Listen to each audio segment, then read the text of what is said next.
So over the past half year, we've seen what closing a global waterway, a global strait can do. We've seen disruptions to global trade, to the global economy, to global oil prices, particularly in places like Southeast Asia and Western Europe. Not so much the US, but we've seen what it can do. The closure of the Strait of Hormuz, and as I described in the last video, and as the news dictates, the reclosure of the straits by Iran and the US attacking each other, etc. That has caused a catastrophe in the global economy, and it's set to get worse. It hasn't stopped. It's continuing, and it's escalating. But that was part one. That was part one. Part two seems to be on the horizon, because there's another waterway, another choke point just across the Gulf. So on the other side of the Gulf, on the other side of the Arabian Peninsula, there's the Bab el-Mandeb Strait, which borders roughly Somalia, Kenya, East Africa, and Yemen. So that choke point, that is a global waterway in which many of the ships that come from the Strait of Hormuz or come from the Indian Ocean, they go up through the Bab el-Mandeb Strait, they go up to the Suez Canal, and they go onto the Mediterranean or onto Western Europe or onto the Atlantic, etc., onto North Africa. Otherwise, if they did not have that option, if the Bab el-Mandeb Strait was closed, if even the Suez Canal, but in this case the Bab el-Mandeb Strait is closed, ships will be forced to go from the Indian Ocean all the way down across southern Africa, all the way across the continent, up to their destination in the Mediterranean or Europe, etc. So the Bab el-Mandeb Strait is essential. It is critical to global trade, and if it's closed, it will raise shipping costs, shipping insurance costs. It will essentially be a Strait of Hormuz 2.0.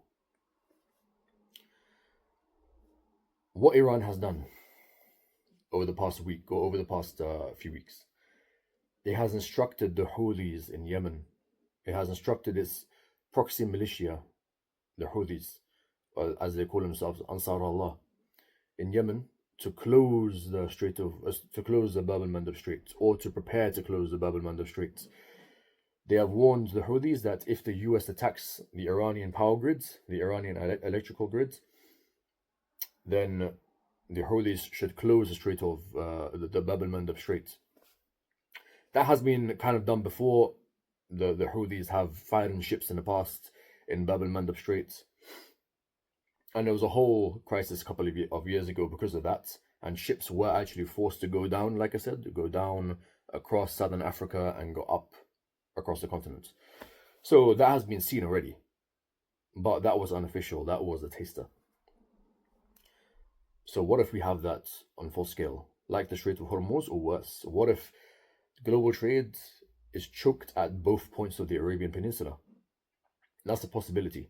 Now, for the US, or for any power, regional or international, to try and eliminate, or try and eradicate, or try and limit or counter the Houthis in Yemen, is a huge, tremendous task.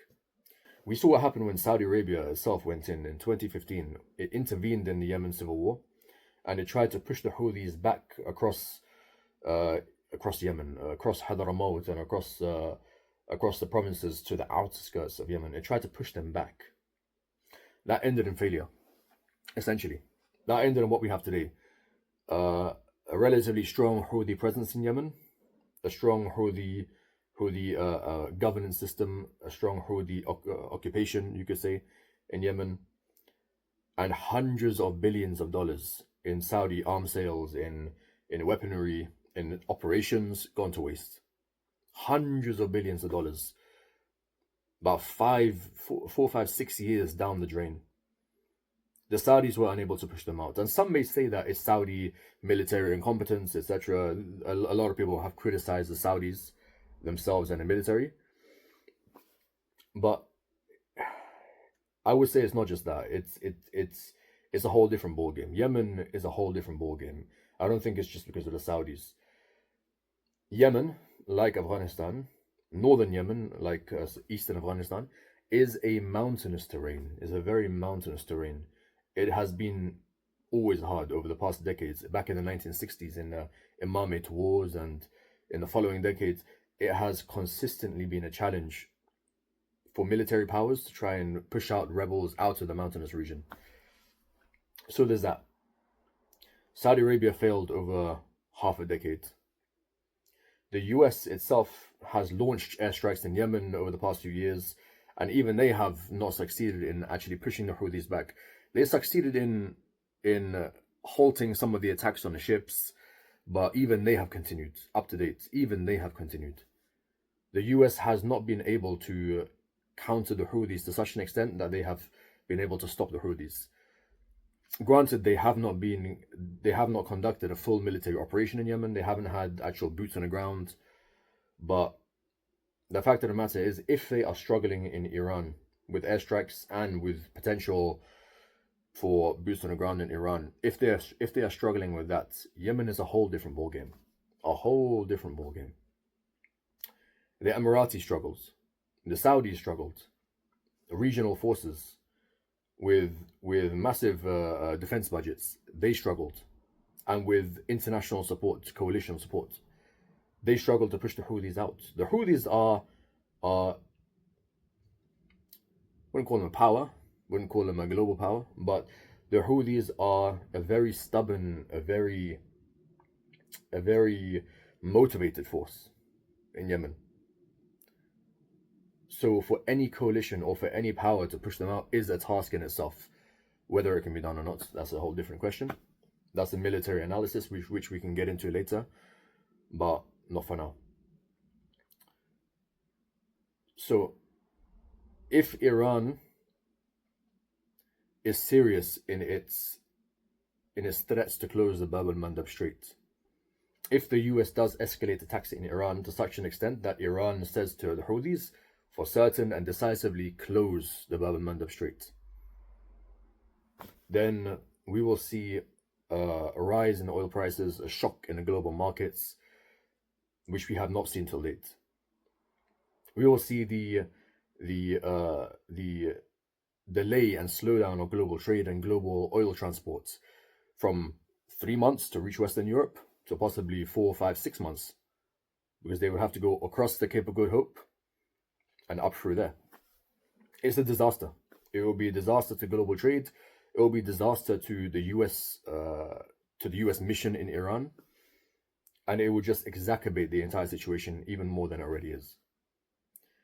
It's something that the US does not want. It's something that the Gulf does not want, because the Gulf has struggled with the Houthis, not just in terms of their military operation against the Houthis, but the Gulf has struggled with the Houthi attacks into Gulf oil infrastructure and energy infrastructure.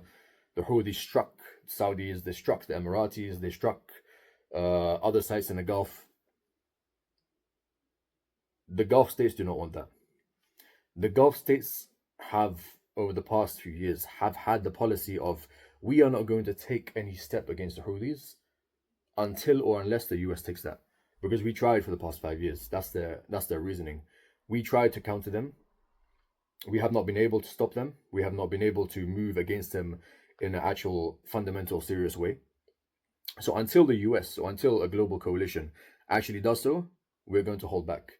We're going to continue our peace talks with the Houthis. We're going to continue our backdoor negotiations with the Houthis and our prisoner exchanges, all of that stuff. We're going to continue that, the Gulf states are saying, until and unless the US makes a move. And even in that case, it's not certain whether the Gulf states will join, because if that move fails, then the Houthis will, of course, go back to striking Saudi oil sites and Emirati sites and striking Dubai again.